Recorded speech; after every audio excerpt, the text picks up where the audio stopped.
విష్ణు స్వరూపాల్లో యథోక్తకారి అని ఒక స్వరూపం ఉంది. యథోక్తకారి అంటే ఆయన ఒకనాడు బయలుదేరి వెళ్ళిపోతుంటే ఒక ఆళ్వారు ఆయన వెనకాతల శ్రీ మహావిష్ణువు కూడా శేషశైనాన్ని చుట్టేసుకుని చంకలో పెట్టుకుని ఆయనతో పాటు వెళ్ళిపోయారు. ఇక్కడ పడుకుందాం అంటే ఓ నది ఒడ్డున పడుకున్నారు. ఇప్పటికీ తమిళనాడులో ఉంది ఆ క్షేత్రం. అందుకని యథోక్తకారి, తన భక్తుడు ఎలా చెప్తే అలా చేసినవాడు అని. అలాగే శంకర భగవత్పాదుల విషయంలో కూడా ఒకనకొకప్పుడు దక్షిణ దేశంలో మధ్వార్జునం దగ్గర ఆయన ఒక శివాలయంలో అద్వైతమే ప్రమాణమా కాదా అని పరమేశ్వరుణ్ణి అడిగితే శివలింగంలోంచి 2 చేతులు పైకొచ్చి అద్వైతం సత్యం, అద్వైతం సత్యం, అద్వైతం సత్యం అని 3 మాటలు చేతులు ఊగి 2 చేతులతో ఉన్న శివలింగం ఇప్పటికీ తమిళనాట క్షేత్రంలో ఉంది. కాబట్టి ఈశ్వరుడు భక్తుడైనటువంటి వాడికి వశుడై ఉంటాడు. దీన్ని చూపించడం నిన్నను చూపించినటువంటి ఘట్టంలో ఉన్నటువంటి అంతరార్థం.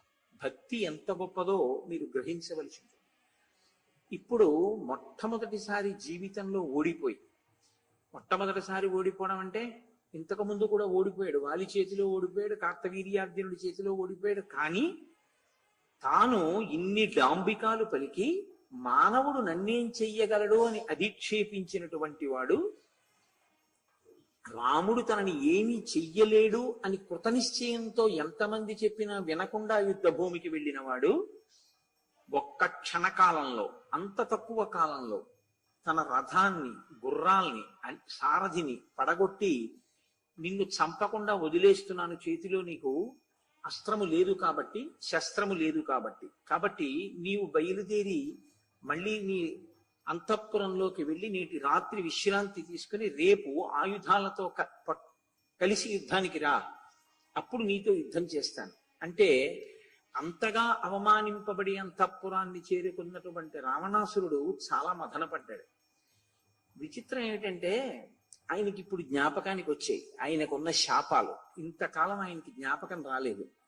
సర్వంతః మోఘం యత్తప్తం పరమం తపః యత్సమానో మహేంద్రేణ మనుషేనాస్మి నిర్జితః. ఇంద్రుని చేత కూడా గెలవబడని వాణ్ణి, ఇంద్రుణ్ణి గెలిచిన వాణ్ణి, అంత గొప్ప తపస్సు చేసిన వాణ్ణి కేవలం ఒక మనుష్యుడి చేతిలో ఇవాళ నేను ఓడిపోయాను. దేవదానవ గంధర్వై యక్షరాక్షస పన్నగై అవధ్యత్వం మయా ప్రాప్తం మనుషేభ్యో నయాచితం. నిజంగా మనుష్య జాతి అంతా సంతోషించవలసినటువంటి శ్లోకం ఈ శ్లోకం.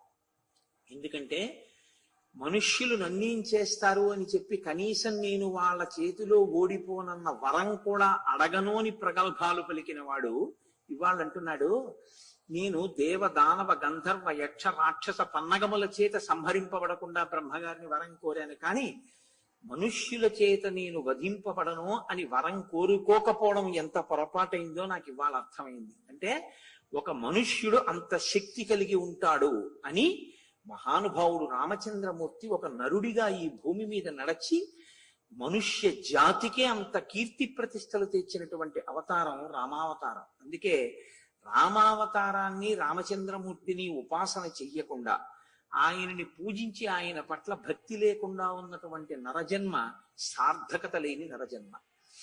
విదితం మానుషం మన్యే రామం దశరథాత్మజం ఉత్పత్స్యతే హి మధ్వంసే పురుషో రాక్షసాధమ నిహనిష్యతి సంగ్రామే త్వాం కులాధమ దుర్మతే. ఒకానొకప్పుడు అవధ్యత్వం మయా ప్రాప్తం మానుషేభ్యో న యాచితం.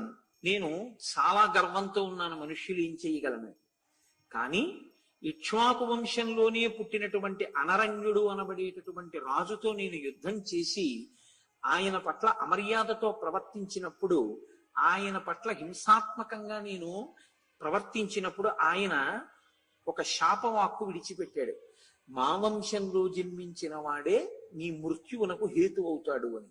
నాకు ఇప్పుడు అర్థమవుతోంది, ఇక్ష్వాకు వంశంలో పుట్టినటువంటి వాడే మహానుభావుడైనటువంటి రామచంద్రమూర్తి. నాకు ఇక్ష్వాకు కులనాథేన అనరణ్యేన యత్పురా, పూర్వకాలంలో నాకు అనరణ్యుడు ఇచ్చినటువంటి శాపం జ్ఞాపకానికి వస్తోంది. శక్తోహం వేదవత్యాచ యథాసా దర్శితా పురా సీయం సీతా మహాభాగా జాతా జనకనందిని. నేను ఒకానొకప్పుడు వేదవతి అన్న పేరుతో అమ్మవారు జన్మించింది. ఆమె పుట్టినప్పుడు వేద ఘోష వినపడింది. అటువంటి తల్లి సాక్షాత్ పరాశక్తి అంశతో జన్మించినటువంటి ఆమెను తపస్సులో ఉండగా నేను ఆమెను మోహించి బలాత్కరించబోయాను. బలాత్కరించబోతే ఆ తల్లి యోగాగ్ని యందు శరీరాన్ని విడిచిపెడుతూ ఒక శాపవాక్కు విడిచిపెట్టింది. నేనే ఒక స్త్రీగా జన్మించి నీ యొక్క కులనాశనమునకు కారణమవుతాను అంది. ఆనాడు నేను ఆడది అంటే అంత చులకనగా చూశాను. చులకనగా చూసి తపస్విని అయినటువంటి వేదవతి పట్ల మోహాన్ని పెంచుకుని ఆమె శీలాన్ని హరించే ప్రయత్నం చేశాను. ఆమె విడిచిపెట్టినటువంటి శాపవాక్కు ఇవాళ ఈ రూపంలో వచ్చింది. అందుకే సేయం సీతా మహాభాగా జాతా జనకనందిని, ఆ వేదవతియే సీతమ్మగా వచ్చింది అని నాకు అర్థమవుతోంది. ఉమానందీశ్వరశ్చాపి రంభా వరుణకన్యక యథోక్తాస్తన్మయా ప్రాప్తం నమిథ్యా ఋషిభాషితం. ఇప్పుడు అంటున్నాడు నమిథ్యా ఋషిభాషితం. ఋషులైనటువంటి వారు మాట్లాడిన మాటలు ఎన్నటికీ నిజం కాకుండా పోవడం అన్నది ఉండదు, అవి నిజమై తీరుతాయి.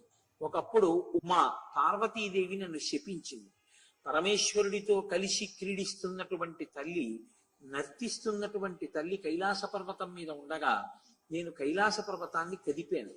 అప్పుడు ఆమె ఆ హఠాత్ పరిణామమునకు ఉలికిపాటు చెందినదై ఇంత ఉద్ధతితో ప్రవర్తించిన వాడెవరో వాడు స్త్రీల చేతనే కులనాశనమును పొందుతాడు అంది. కాబట్టి నేను ఇప్పుడు ఆ సీతమ్మ తల్లి చేతిలో శాపవాక్కుని అనుభవించడానికే సీతమ్మ తల్లిని తీసుకొచ్చి లంకాపట్టణంలో ఉంచాను అని నాకు అర్థం అవుతోంది. నందీశ్వరశ్చాపి, మీకు ఇతపూర్వం నేను చెప్పి ఉన్నాను, నందీశ్వరుడి పట్ల అమర్యాదతో ప్రవర్తించి వానరముఖమున్నవాడివి అని రావణాసురుడు ఆయన నిందిస్తే వానరములే వచ్చి రాక్షస వంశ వినాశనమునకు కారణమవుతాయి అని నందీశ్వరుడు శపించాడు. కాబట్టి నందీశ్వరుడు యొక్క శాపం నాకుంది. రంభ వరుణ కన్యక. రంభ నలకూబరుడు అనబడేటటువంటి తన యొక్క ప్రియుని ఇంటికి వెడుతుంటే నేను ఆ రంభని చూసి మోహించి బలాత్కారంగా అనుభవించాను. ఆనాడు నలకూబరుడు నాకు శాపాన్ని ఇచ్చాడు. ఆ అధర్మమునకు పాల్పడినప్పుడు పరస్త్రీ మీద నువ్వు వ్యామోహం పెంచుకుంటే, పుంజిక స్థల విషయంలో కూడా ఇదే జరిగింది. నీవు ఒక స్త్రీ వలననే బలాత్కారమైనటువంటి ధోరణిలో ఒక మహాపతివ్రతని తీసుకొచ్చి ఏనాడు అశోకవనంలో ఉంచి ఆమె పట్ల క్రుద్ధుడవై కామమోహితుడవై ప్రవర్తిస్తావో ఆనాడు నీకు మరణం ఆసన్నమవుతుంది అని నాకు శాపవాక్కు ఉంది. నమిథ్యా ఋషిభాషితం.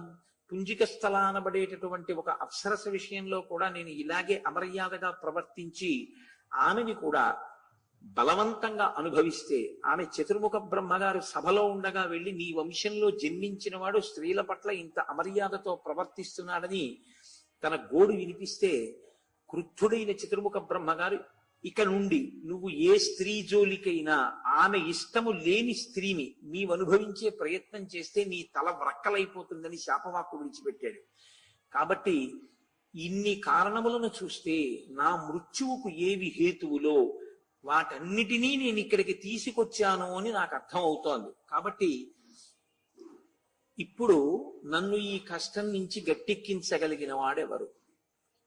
మీరు కొంచెం జాగ్రత్తగా ఆలోచిస్తే ఇప్పుడు న్యాయంగా ఎవరు జ్ఞాపకానికి రావాలి? రావణాసురుడికి విభీషణుడు జ్ఞాపకానికి రావాలి. ఇప్పుడు కాదు, ఎప్పుడో చెప్పాడు నాకు ఈ మాట, అన్నయ్య పాడైపోతావు, వంశనాశనం అవుతుంది అన్నయ్య అని చెప్పాడు. కాబట్టి విభీషణుడు చెప్పినటువంటి మాటల్ని నేను ఇప్పుడు పాటించి సీతమ్మని తీసుకెళ్లి రామచంద్రమూర్తికి సమర్పించేస్తే నేను బ్రతికిపోతాను అనుకోవాలి. కానీ ఆయన మూర్ఖత్వం అలివిలేని మూర్ఖత్వం. అన్నాడు కదా, మాల్యవంతుడు వచ్చి తనతో మాట చెప్తే ఏం చెయ్యమంటావు? ఇది నా స్వభావం, స్వభావో దురతిక్రమ, దాన్ని నేను అతిక్రమించలేను. నా శరీరాన్ని రెండుగా నరికేసిన నేను అనుకున్నదే నేను చేస్తానన్నాడు. ఆ మూర్ఖత్వం పెంచుకోవడం, ఎంతమంది చెప్పినవి జ్ఞాపకానికి వచ్చినా, ఎన్ని శాపవాక్కులు జ్ఞాపకానికి వచ్చినా చిట్ట చివరి నిర్ణయం మాత్రం తనని బాగు చేసే నిర్ణయం వైపుకు మాత్రం బుద్ధి ప్రచోదనం ఉండదు. కాబట్టి అతనికి విభీషణుడు జ్ఞాపకానికి రాలేదు, కుంభకర్ణుడు జ్ఞాపకానికి వచ్చాడు. జ్ఞాపకానికి వచ్చి ఇప్పుడు నా సోదరుడైనటువంటి కుంభకర్ణుడిని నిద్ర లేపితే అతను నాకు తప్పకుండా ఉపయోగపడతాడు. ఈ మధ్యనే నాతో మాట్లాడి వెళ్ళాడు. ఆయన 6, 7 అలా మాసముల పాటు నిద్రపోతుంటాడు. ఆయన వెళ్ళి కూడా ఎన్నో రోజులు అవ్వలేదు. ఈ మధ్యనే 9 రోజుల క్రిందనే నాతో మాట్లాడి వెళ్ళాడు. కాబట్టి ఇప్పుడు గాఢ నిద్రలో ప్రవేశించి ఉంటాడు. అది ఆ నెలలు దాటిపోతుంటే కొద్దిగా తిరిగి వచ్చే స్థితికి వస్తాడు. 9 రోజుల క్రితమే పడుకున్నాడు కాబట్టి చాలా గాఢ నిద్రలో ఉంటాడు. కొంచెం లేపడం కష్టమే కాబట్టి, కానీ మీరు ఎలాగైనా ప్రయత్నం చేసి ఆయన్ని నిద్ర లేపండి అన్నాడు. అంటే కుంభకర్ణుని యొక్క అంతఃపురమే, కుంభకర్ణుడు ఉండేటటువంటి ప్రాసాదమే చాలా విచిత్రమైన నిర్మాణం. ఎందుకంటే ఆయన పర్వతకాయుడు. రాక్షసుల్లో అంత శరీరం ఉన్నటువంటి రాక్షసుడు ఇంకొకటి లేడు. అంత పెద్ద శరీరంతో ఉన్నటువంటి కుంభకర్ణుడు నడిచి వెళ్ళడానికి వీలుగా అంతంత స్తంభాలతో నిర్మాణం చేశారు ఆ ప్రసాదాన్ని. అందులోకి రాక్షసులు కొన్ని వేల మంది ప్రవేశించారు. ఆయన ఒక పెద్ద గదిలో పడుకుని ఉన్నాడు. ఇప్పుడు ఆ గదిలోకి వెళ్ళాలి లేపడానికి. ఆ గదిలోకి వెళ్ళడానికి వాళ్ళు ప్రయత్నిస్తున్నారు. కుంభకర్ణస్య నిశ్వాసాత్ అవధూతా మహాబలాహ ప్రతిష్టమానాహ కృచ్రేణ యత్నాత్ ప్రవివిశుగుహాం. వీళ్ళు వెడదామని ప్రయత్నం చేసినా నిద్రపోతున్నటువంటి కుంభకర్ణుడు ఊపిరి గట్టిగా తీసి ఊపిరి విడిచిపెడుతుంటే ఆ విడిచిపెట్టినటువంటి ఊపిరి యొక్క ధాటికి వీళ్ళందరూ ఎగిరిపోయి దూరంగా పడిపోతున్నారు. కాబట్టి వెళ్ళడం కష్టంగా ఉంది ఆ గదిలోకి. అంటే ఆయన ఎంత గాలి పీలుస్తాడో, ఎంత గాలి విడిచిపెడతాడో, ఆయన ఊపిరి విడిచిపెడితే అంత వేగంగా ఉంటుందంటే నిద్రపోతున్నవాడు కోప్పడి కాదు, ఆయాసపడి కాదు. ఆయాసపడి కోప్పడినప్పుడు ఉండేటటువంటి ఊపిరి ఇంకెంత వేగంగా ఉంటుందో చూడండి. ఆయన నిద్రపోతూ తీసేటటువంటి ఊపిరి, గాఢ సుషుప్తిలో ఉండగా తీసేటటువంటి ఊపిరి మందరంగా ఉంటుంది. కానీ అప్పుడే ఆయన విడిచిపెట్టినటువంటి ఊపిరి అంత గొప్పగా ఉందంటే అసలు ఆయన లేచి నిలబడి కోపంతో ఊగిపోయినప్పుడు విడిచిపెట్టిన ఊపిరి ఎలా ఉంటుందో మీరు ఊహ చెయ్యొచ్చు. కాబట్టి ఎంతో కష్టం మీద వాళ్ళు లోపలికి ప్రవేశించి ఆ విడిచిపెట్టిన ఊపిరి చేత కొట్టుకొని పోకుండా ఊంచుకుని జాగ్రత్తగా నిలబడ్డారు. ఊర్ధ రోమాంచితమం శ్వసంతమివ పన్నగం త్రాసయంతం